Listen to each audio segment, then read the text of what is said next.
Sergey Viktorovich, on Thursday morning, against the backdrop of the start of negotiations in Istanbul, Russia and the United States exchanged prisoners. Please tell me which side initiated this exchange. How significant is such a step for the normalization of relations? The idea emerged simultaneously from both sides. I am confident that any humanitarian gesture, even when it concerns two people reuniting with their families, is always positive. Overall, all policies should be aimed at doing something useful, something that improves the lives of specific people. This is already the second such exchange in recent weeks. I believe it helps strengthen trust, which is so desperately needed. However, fully restoring it will still take a long time.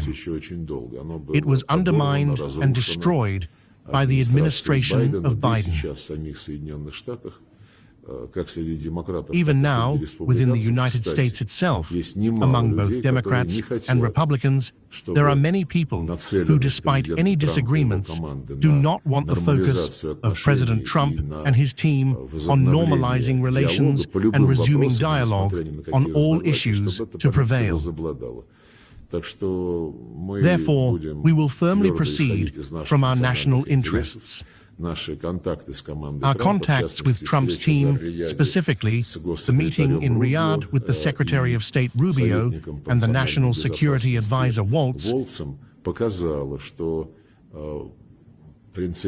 demonstrated that there is a fundamental understanding of the need for dialogue, while each side maintains its commitment to its national interests. Such an approach is possible. For example, the People's Republic of China and the United States are currently in a period of acute confrontation over tariffs. But that's not all. Issues related to the status of Taiwan persist. While the West formally recognizes it as part of a unified China, it also wags its finger and insists that the status quo must not be changed. But what is the status quo? It is not a unified China. In essence, it is a state, not even a quasi-one. They view it as Taiwan's own statehood. There are also problems between China and the U.S. in the South China Sea. It is no coincidence that Washington and NATO have labeled China as the most significant systemic challenge, following the elimination of the Russian threat. Despite all this, despite the exchange of barbs and pleasantries between Beijing and Washington, their dialogue has never been interrupted. It is completely unclear why the Biden administration suddenly decided to behave the way it did.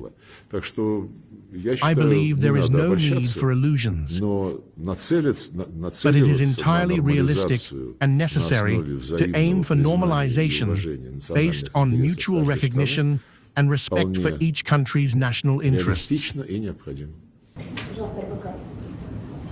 Sergey Viktorovich, are there any concrete agreements on the resumption of air travel between Russia and the U.S.? Will the restoration of air travel lead to the lifting of sanctions against Aeroflot? It will not. It should be a consequence of Aeroflot being removed from sanctions. We made such a proposal even before the mentioned meeting in Riyadh, over a month ago. The Americans took note of it, but so far we have not seen any reciprocal steps.